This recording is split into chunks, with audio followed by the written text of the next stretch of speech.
This is going to prove increasingly difficult for the former royal known as Meghan Markle, the Duchess of Sussex, seemingly because at every single turn things are now getting shut down. But it's fascinating to think how this very expensive team that she has around her, that she pays thousands of pounds to, come up with the most simplest of ideas that actually the most common sense person could say, maybe you should do this. But of course, you do need these people around you when you're a megastar, don't you? As ever, let me explain.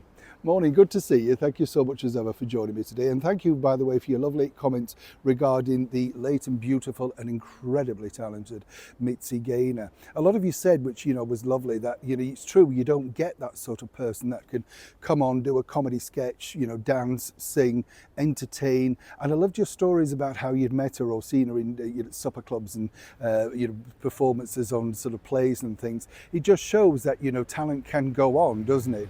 We remember, of course, for the wonderful movies like The Girls and There's No Business Like Show Business, South Pacific, that sort of stuff. But really, talent does genuinely go on. And it's sad because, it's the end of an era with people like that. They live through what they call the golden age of Hollywood. Never see those likes again, never see that structure again. Some might say the same thing about this. Let me explain. Now, as we saw recently, Meghan rocked up at the red carpet thing, and lots have been detailed about that, so I won't bore you with that. Other than the fact that it's a strange thing, isn't it now, because people start to title these eras as the red dress, the black dress, the Nigerian, you're like, right, okay. And we forget, of course, that Meghan is, 43% Nigerian. Didn't look too dark on the red carpet, did she? You know what I'm saying? Never looked as dark as she did when she did that speech all in red in Manchester. What was that about? Looked like she'd been crease-sorted at one point. You think, keep to a colour, sister, you know what I'm saying? Very strange. But now, because of backlash regarding that particular appearance, and as I pointed out, very dubious sort of things about whether she donated, not donated, all that sort of stuff.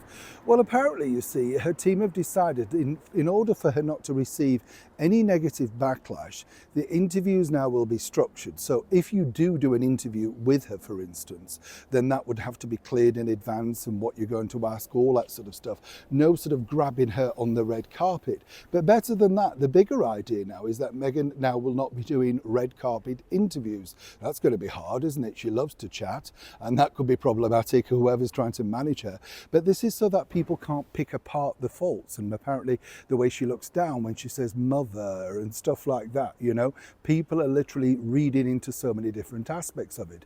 What I find odd is, as I pointed out previously, is if you're now in your middle 40s and you're talking about high school friends that are suddenly having babies in the hospital, well, then you're elder mothers, and clearly, where are these friends? Why didn't you go and visit them? Why is there not being more made of that?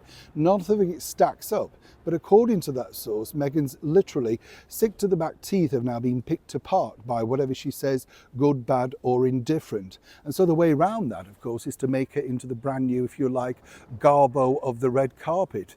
Silent, but apparently beautiful. As ever, I'd love to know what you think. Do please comment respectfully and like and share. Neil Sean in the very heart of London.